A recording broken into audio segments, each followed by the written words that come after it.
Halo sahabat properti, selamat datang kembali di channel Properti Go.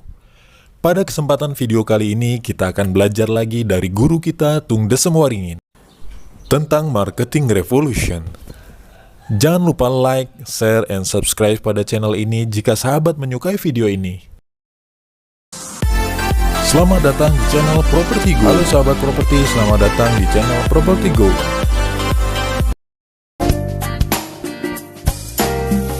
Kemudian jurus kelima, yaitu produktivitas terkait dengan penghasilan. Waktu saya berjalan-jalan di Ciamplas di Bandung, yang seringkali di sana dikatakan merupakan pusat counter pakaian di Bandung, banyak toko yang memasang papan dan tulisan bahwa toko tersebut tutup jam 9 malam atau jam 10 malam. Tapi prakteknya ketika saya lewat di sana jam 8.30, begitu banyaknya toko yang tutup. Kenapa? Karena saya yakin bahwa toko tersebut dijaga oleh karyawannya dan tidak ditungguin oleh pemiliknya. Makanya, karena mereka tidak ada produktivitas yang terkait dengan penghasilan, karyawan tutup aja tokonya dan siap-siap pulang sebelum atau bahkan tepat jam 8.30. Ketika saya memberikan pelatihan atau memberikan coach kepada bisnis, saya seringkali salah satunya ini yang saya rubah, yaitu mengkaitkan penghasilannya dengan produktivitas. Semakin produktivitasnya tinggi, penghasilannya semakin tinggi. Jadi orang dibayar bukan berdasarkan waktu yang dia luangkan untuk bekerja di tempat kita, tapi berdasarkan hasil. Sebagai contoh, ketika saya praktekkan di jaringan toko handphone, ada yang di Roxy, Cempaka Mas, di Ambasador Fatmawati, serta di Bandung Trade Center. Ada juga di toko busana Muslim, kemudian ada toko emas. Hasilnya sangat-sangat mengagumkan ketika kita kasih insentif ataupun komisi. Sehingga ketika penjualannya besar, mereka mendapatkan penghasilan yang besar juga. Seringkali ketika jam tokonya harus tutup, malah mereka belum tutup karena kurang sedikit mereka bisa mencapai komisi yang lebih besar, makanya mereka tidak mau tutup terlebih dahulu. Contohnya, pada waktu saya jalan-jalan di mall, meninjau toko handphone tadi, biasanya jam 9, jangankan jam 9, jam 8.30 mereka sudah tutup-tutup. Sudah tidak melayani, dan kemudian tutup jauh lebih awal, tapi begitu dikasih komisi, ketika kita lewat di sana jam 9, bahkan sudah lewat 15 menit, mereka belum tutup. Ditanya, ayo kita tutup. Jawabannya, kurang dikit Pak, kurang dikit. Tunggu sebentar, kurang dikit, jangan tutup dulu. Mendadak mereka semangat. Demikian juga yang di toko busana Muslim. Ketika diberikan komisi ataupun dikasih produktivitas terkait dengan penghasilan, kalau tadinya ada orang cari busana Muslim di Tanah Abang, di tempat toko tadi, dan kalau tidak ada, orangnya ngomong, tidak ada, habis, tidak mau usaha, sekarang mendadak orangnya bisa usaha, bisa mencatat, Pak ini yang sering dicari loh Pak. Karena mereka tahu kalau laku, mereka juga dapatkan komisi. Kemudian bahkan mereka sering usaha, begitu sudah diberitahu, mereka usaha, sebentar Pak, saya carikan. Malah mereka bisa mencarikan ke toko yang lain, dan mereka bawa dan mereka mendapatkan keuntungan. Ini, begitu produktivitas dikaitkan dengan penghasilan, kesuksesan penjualan kita akan jauh lebih besar dibanding karyawan yang hanya dibayar dengan waktu. Anda bisa komisi per produk yang terjual, Anda juga bisa melakukan komisi yaitu per hari. Kalau melampaui penjualan sekian, semuanya akan mendapat sekian. Silahkan tes dan ukur, yang jelas komisi ini. Komisi yang pertama adalah yang semudah mungkin bisa dicapai, walaupun angkanya murah.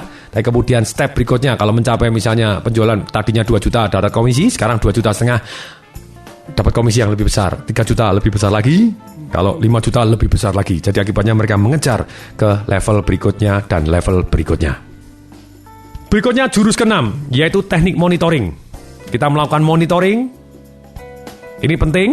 Ini sudah dibahas bahkan dalam satu CD khusus, karena begitu pentingnya semua yang tidak dimonitoring cenderung tidak beraturan. Makanya lakukan monitoring dengan cara yang tepat, buat papan, kasih tanda, kasih keterangan. Saran saya Anda fokus dengarkan di CD teknik monitoring. Sekarang kita bahas ke jurus ke-7. Jurus ke-7 yaitu teknik menentukan harga. Kunci harga di sini ada 2. Satu yaitu harga harus paling murah kalau itu Anda berupa barang komoditi. Yang kedua, Anda membuat harganya jadi gelap. Maksudnya apa harga menjadi gelap? Yaitu, 1, Anda membuat nilai tambah sehingga tidak bisa dibandingkan lagi sehingga harganya gelap. Misalnya orang jualan sabun, Anda bilang, oh lain, sabun kami menggunakan vitamin A. Ada unsur raginya, ada unsur apanya, akibatnya sudah gelap, tidak bisa dibandingkan head to head karena unsurnya ataupun nilai tambahnya berbeda. Ataupun hadiahnya berbeda, akibatnya tidak bisa head to head lagi. Nah itu dengan membuat nilai tambah akibatnya harganya jadi gelap. Yang kedua, Anda bisa juga membuat harganya gelap ketika Anda meninjau sudut yang berbeda. Maksudnya contohnya, misalnya ada satu bank pada waktu itu, BCA memberikan iklan KPR, perumahan tertentu, bunga 10%. Besok satu hari langsung dibalas oleh bunga cut. Langsung dibalas oleh Bank Mandiri. KPR, perumahan tertentu, bunga cukup 9%. Berapa hari kemudian ada bank yang iklan KPR, perumahan tertentu, bunga 16%. Nah ini namanya Bank EO. Sudah jelas-jelas kalah, ngiklanin lagi. Jadi mengunggulkan lawannya, jadi kelebihan lawannya jauh lebih jelas lagi gitu. Nah tapi ada juga pada waktu itu ada sebuah bank Niaga memberikan iklan yang menarik, cukup 585.000 per bulan Anda bisa mendapatkan rumah. Dia meninjau satu sudut yang berbeda, akibatnya harganya jadi gelap. Apanya yang gelap? Bunganya berapa, biaya administrasinya berapa, rumahnya di mana, plafonnya berapa, uang mukanya berapa, semuanya gelap. Namun iklan Bank Niaga ini juga sangat-sangat sukses. Pelepasan kredit Bank Niaga juga sangat-sangat besar. Ini adalah teknik menentukan harga.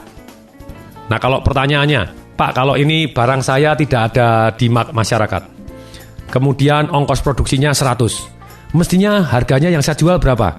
Saran saya minimal 1.000 atau 10 kali lipat. Karena Anda harus memberi untung juga kepada agen Anda, sales Anda, distributor, dan kalau ada stok yang tidak laku serta biaya marketing. Jadi kalau biaya Anda 100, mestinya ya 10 kali lipat lah. Kalau tidak bisa ya 5 kali lipat. Makanya seringkali kalau di mall-mall Anda lihat ada butik-butik yang menjual diskon 50% plus 20%. Kok tidak rugi? Yes, karena margin mereka cukup untuk bermain di sana. Demikian, CD ini sudah selesai. Saran saya, selain Anda mendengarkan CD-CD ini, bacalah buku Marketing Revolution dan teruslah belajar tentang marketing. Karena marketing itu adalah sangat-sangat penting dalam membuat diri kita menjadi kaya. Dan sebelum saya akhirin, saya sampaikan di sini, marketing yang benar selalu harus membuat nilai tambah sehingga yang beli juga untung, yang jual juga untung. Sehingga terjadi penjualan yang berkesinambungan. Kalau penjual saja yang untung, pembelinya tidak untung, pembelinya kapok. Kalau pembelinya saja yang untung, penjualnya rugi terus, jualannya bubar. Tidak bisa jualan yang berikutnya. Jadi, terus harus saling selalu menguntungkan. Informasi seminar atau pelatihan untuk meningkatkan motivasi, sales, dan marketing perusahaan, hubungi 021 547 6677 atau klik di www.dahsyat.com. Sampai jumpa.